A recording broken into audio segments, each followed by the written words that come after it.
Hola de nuevo, soy Carmen y tal como os comenté la semana pasada, hoy nos toca el penúltimo protagonista de la colección Vidas, con el cual he colmado plenamente mi satisfacción inventiva. Mi relato más inverosímil se lo lleva otro de los personajes de la Última Cena, del maestro Leonardo, concretamente su San Juan Evangelista.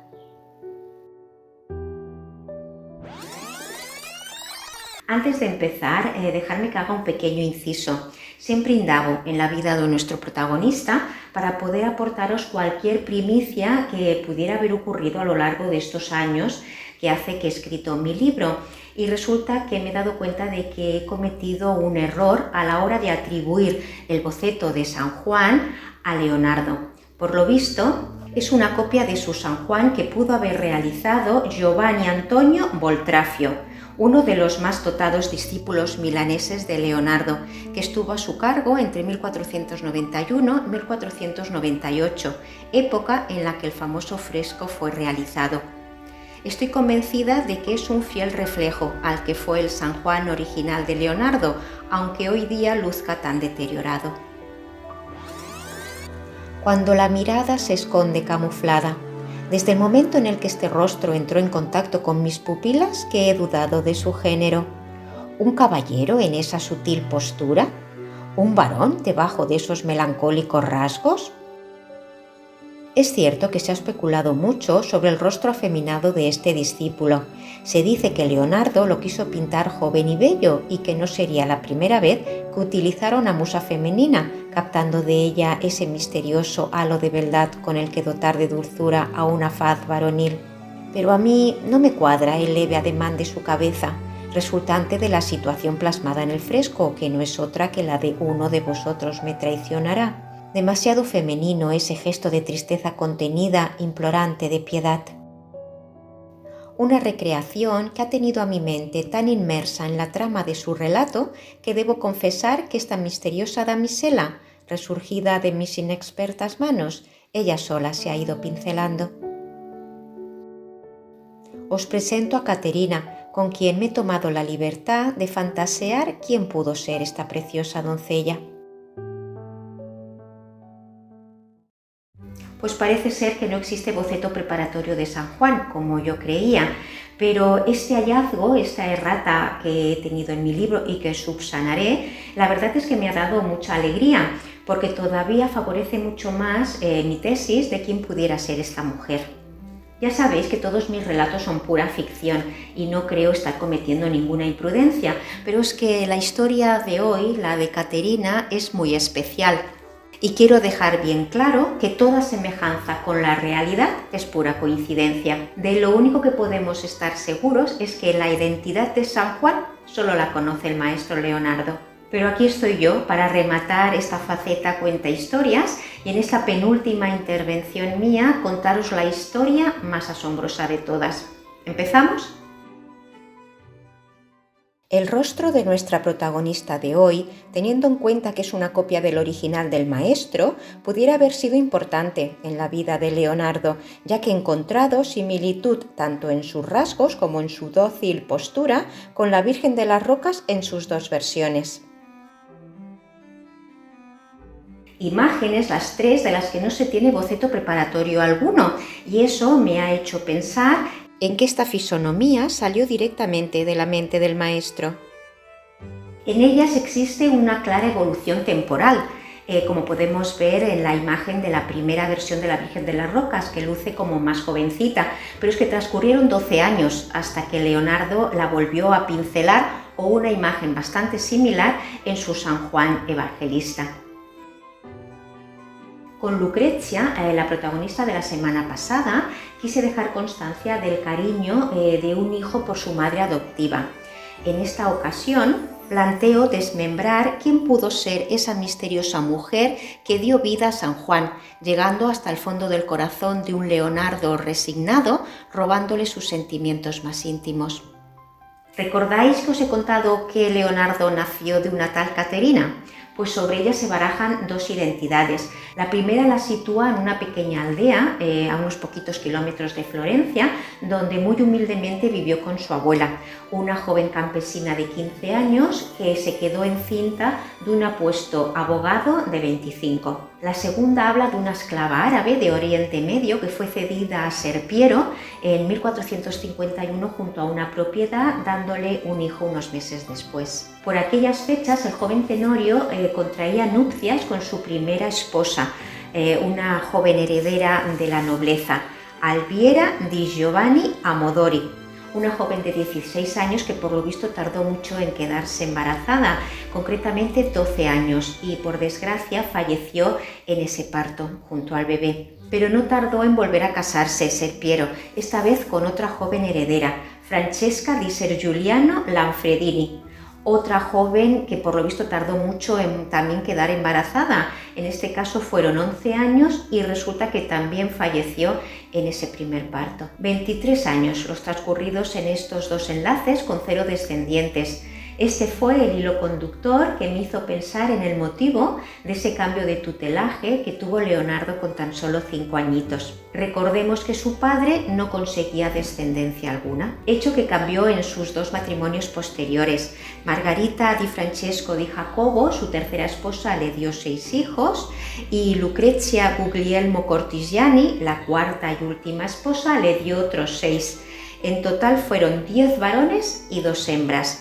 El último bebé nacido cuando el maestro Leonardo pasaba ya de los 40 años. Pero dejando ya al padre y retomando a la madre, a Caterina, de su condición de campesina, solo puedo ofreceros su nombre de pila, que pudiera haber sido Caterina de Meo Lippi, de tan humilde condición que parece ser que Serpiero le ofreció una dote para que se pudiera casar con Piero del Vaca, un humilde calero, cuando Leonardo solo contaba con 5 añitos de edad, que parece ser que fue el momento en el que se separaron madre e hijo. Parece ser que en este matrimonio Caterina tuvo 5 hijos más, 4 hembras y un varón. Pero sobre la esclava sí que hay toda una teoría novelesca. El historiador Francesco Cianchi, basándose en la investigación de su padre, el exdirector de la Biblioteca Leonardina da Vinci, escribió el libro ¿Era una esclava la madre de Leonardo? En él conjuga toda la información de su padre, en la que deja con bastante constancia de la etnia árabe de Leonardo, como los estudios de la reconstrucción de una huella dactilar de un dedo de la mano izquierda del maestro Leonardo, pues haciendo fuerza la hipótesis de su posible condición del Oriente Medio. Seguramente seguirán saliendo conjeturas sobre los dos bandos.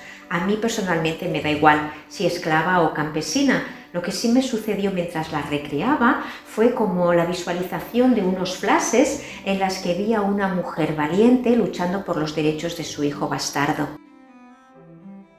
Os quiero leer unos párrafos que escribí antes de pasar a su relato ficticio. El amor de una madre no tiene límite ni freno. No sabe una lo que está dispuesta a renunciar hasta que ese pequeño ser no se acomoda bajo tu seno. No existe nada igual, nada tan perfecto.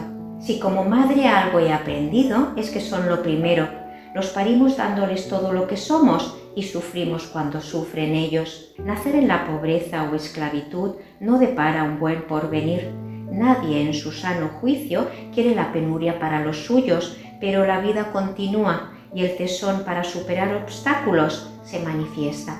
Pero si resulta que el otro 50% de ese ser que has traído al mundo puede cambiarle la vida, la palabra resignación se convierte en tu aliada más nociva.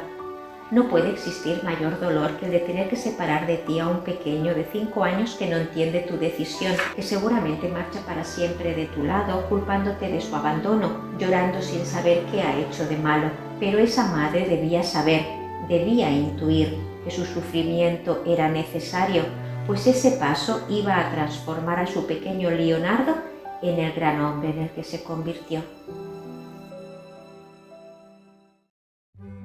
¿Y si un pacto cerró el acuerdo de criarlo y darle mejor vida.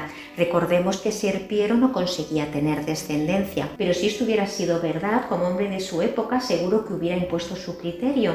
¿Y cuál hubiera sido? Pues por ejemplo, el de imponerle a esa madre que no volviera a ver a su hijo jamás. Exigencia que concordaría con el hecho de que por lo visto en los diarios del maestro Leonardo no sale en ningún sitio que hubiera ido alguna vez a ver a su madre biológica. En ningún escrito de las muchas páginas que tenemos del maestro Leonardo no consta nunca que hubiera ido a verla, pero yo lo dudo muchísimo que en toda esa época que el maestro Leonardo vivió en Florencia no se hubiera paseado por aquellos parajes que lo vieron crecer y por supuesto ver y conocer a su familia materna. Pero sí que hay evidencias que sitúan a Caterina en Milán en 1493, residencia por aquel entonces del maestro Leonardo, que contaba ya con 41 años.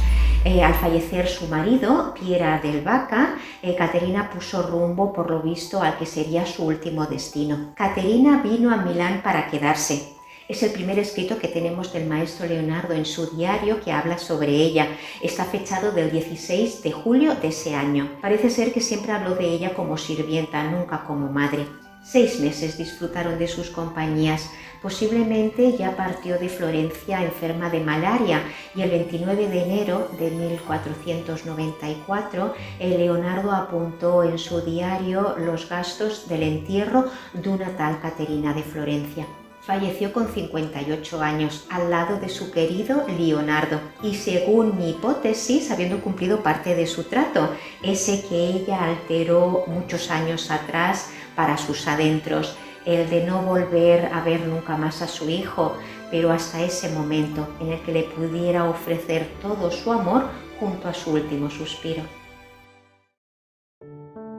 Hijo mío, mis expectativas has superado con creces. Te codeas con duques, reyes y marqueses. Eso nunca hubiera sucedido si de mi lado no te hubieras marchado. Ese enano inquieto no paraba de observar y cuestionarlo todo. Preguntar se convirtió en tu aliciente. ¿Ya se te veía tan diferente? No preguntaste qué era lo que yo quería. No podías saberlo todavía. Necesitaba a mi madre, sus palabras de noche, su mano sin reproche, su canto bajo el manto estrellado, notar su aroma, su risa, tocar sus cálidas mejillas sin prisa, escuchar su voz, aprender sus lecciones, quitarme el miedo con aquellas distracciones. Efímera etapa en la vida de un hombre. La más importante, madre, es cuando aprendes a amar, a dar, corresponder y respetar. Creces valorando, creyendo, esperando y confiando. Feliz entran mejor las lecciones. Ya no hay vuelta atrás, Leonardo. Mi pequeño en la miseria absoluta cuando su padre... No es más rico el que más tiene, madre, sino el que menos necesita. Yo nada tenía, yo nada quería. No hubiera sido justo. Te pedí que aprovecharas el tiempo, que te esforzaras y aprendieras. Lo recuerdo, se te olvidó pedirme que te quisiera. No debías echarme de menos, ni recordarme siquiera. Tú no me has visto, pero yo a tu lado siempre he estado. Junto a ti, en la sombra de tus logros he disfrutado. Mira en lo que te has convertido. En un sabio triste y resignado. Marcado estoy de por vida, pues renuncié al querer aquel desafortunado día. La vida, ¿sabes, madre? Sin amor no es vida, y sin amor he vivido toda mi vida. Hijo mío, te quiero, madre mía, no te vayas todavía. Meses después del fallecimiento de Caterina, el maestro Leonardo empezó con su fresco de la Última Cena y sí quiso dejar plasmada en su obra a su querida madre. Solo un genio como él podía camuflar entre tanto hombre esa dulzura femenina. Y hasta aquí el día y el relato de Caterina. La semana que viene culminamos con esta aventura mía de cuentarrelatos y quiero hacerlo con un protagonista súper especial. Se trata del estudio De cabeza para niño, una apasionante historia que os cuento dentro de unos días. Hasta la semana que viene. Un fuerte abrazo.